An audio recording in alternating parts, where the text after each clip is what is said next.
Les villageois de la région murmuraient souvent que personne ne revenait jamais de la forêt de Hacheko, mais Nkem n'avait pas d'autre choix. La vie de son fils, Obina, était suspendue à un fil et la perdre n'était tout simplement pas une option, même si cela signifiait défier les esprits de la mort eux-mêmes. Le village, niché entre des champs de cultures ancestrales et les immenses baobabs, vivait au rythme de la terre et de ses saisons. Les rires des enfants s'élevaient dans l'air tandis que les mères s'attelaient à d'innombrables tâches pour nourrir et protéger leur famille. Mais tout changea lorsque les pluies cessèrent de tomber et que la terre, une fois généreuse, refusa désormais de nourrir son peuple.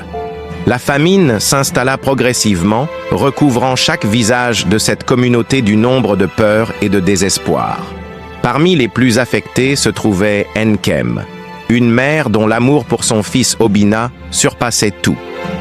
Obina était son rayon de lumière, son avenir, la seule raison pour laquelle elle continuait de se battre chaque jour. Mais un jour, Obina tomba malade. Il devint pâle, frissonnant, son rire joyeux n'était plus qu'un souvenir lointain.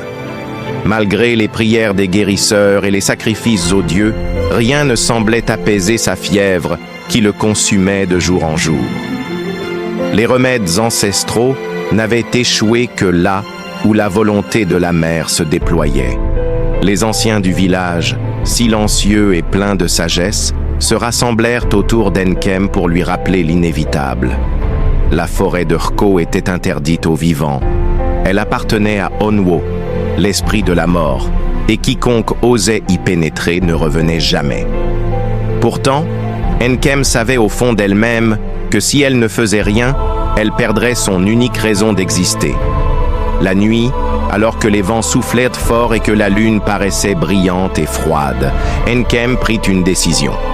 Elle partirait à la recherche d'Onwo, peu importe le prix à payer.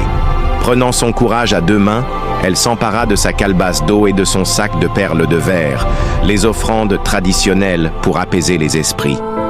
Elle s'enfonça dans la forêt à la tombée de la nuit, les bruits des branches craquaient sous ses pas résonnant comme des avertissements. Mais rien ne la ferait revenir en arrière. Elle ne pensait qu'à une chose, le souffle fragile de son fils qui risquait de s'éteindre à tout instant. Au cœur de la forêt, les arbres se faisaient plus imposants, leurs racines semblaient s'étendre jusque dans les ténèbres elles-mêmes. L'atmosphère devenait plus lourde, presque palpable. Les murmures des feuilles étaient comme des voix étouffées, des avertissements que seule la nature semblait comprendre. Mais Nkem n'était pas là pour écouter la peur. Elle n'était là que pour sauver son fils.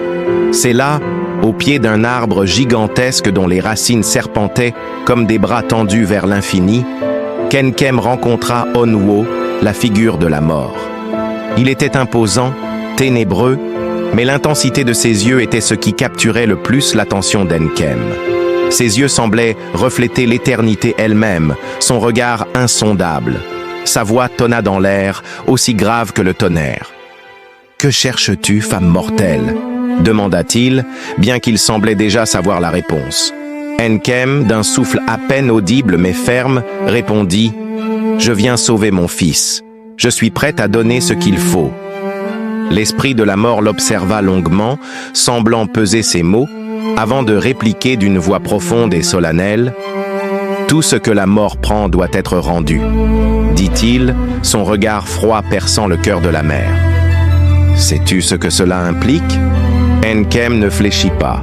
Son amour pour son fils était plus fort que la peur de la mort. Elle savait que tout sacrifice, si lourd soit-il, en valait la peine pour sauver la vie d'Obina. « Je suis prête à payer le prix », répondit-elle, les yeux brillants d'une détermination implacable. Elle était prête à tout pour sauver celui qu'elle chérissait plus que sa propre vie. Après un silence lourd, Onwo acquiesça lentement. « Tu sauveras ton fils, mais tu dois comprendre que tout ce que la vie donne, la mort le reprend un jour. » Puis il ajouta, « Souviens-toi, femme courageuse, que tout prix a son devoir. » Onwo tendit sa main, acceptant l'offrande de la mère. Nkem laissa le sac de perles et la calebasse d'eau au pied du gigantesque Iroko. Elle se tourna alors pour quitter la forêt, le cœur lourd mais empli d'une dernière lueur d'espoir. De retour chez elle, elle trouva son fils éveillé, en pleine forme, ses joues rosées et ses yeux brillants, comme si la maladie ne l'avait jamais touché. Nkem le serra dans ses bras, trop ému pour parler, ses larmes humidifiant les joues de son fils.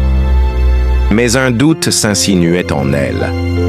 La forêt de Hashko n'était pas un lieu où l'on échangeait des vies sans conséquence. Les jours passèrent et Obina retrouva sa vigueur, mais Nkem ne pouvait ignorer l'ombre qui flottait sur son cœur. Elle savait que le pacte avec Onwo ne serait jamais véritablement complet tant qu'elle ne tiendrait pas sa promesse. Les villageois chuchotaient, curieux mais respectueux, voyant la guérison miraculeuse d'Obina sans jamais deviner le prix payé pour cela. Nkem garda le secret, mais chaque nuit, quand la lune brillait, une inquiétude croissante la hantait. Un soir, alors qu'elle puisait de l'eau au bord de la rivière, Nkem aperçut une silhouette sombre se reflétant dans l'eau. Un frisson parcourut son corps. C'était Onwo, la mort, toujours là, la suivant à chaque étape. Elle savait que le moment viendrait, mais cette fois, elle serait prête à affronter ce qui l'attendait. Sa dernière confrontation avec Onwo serait la plus difficile de toutes.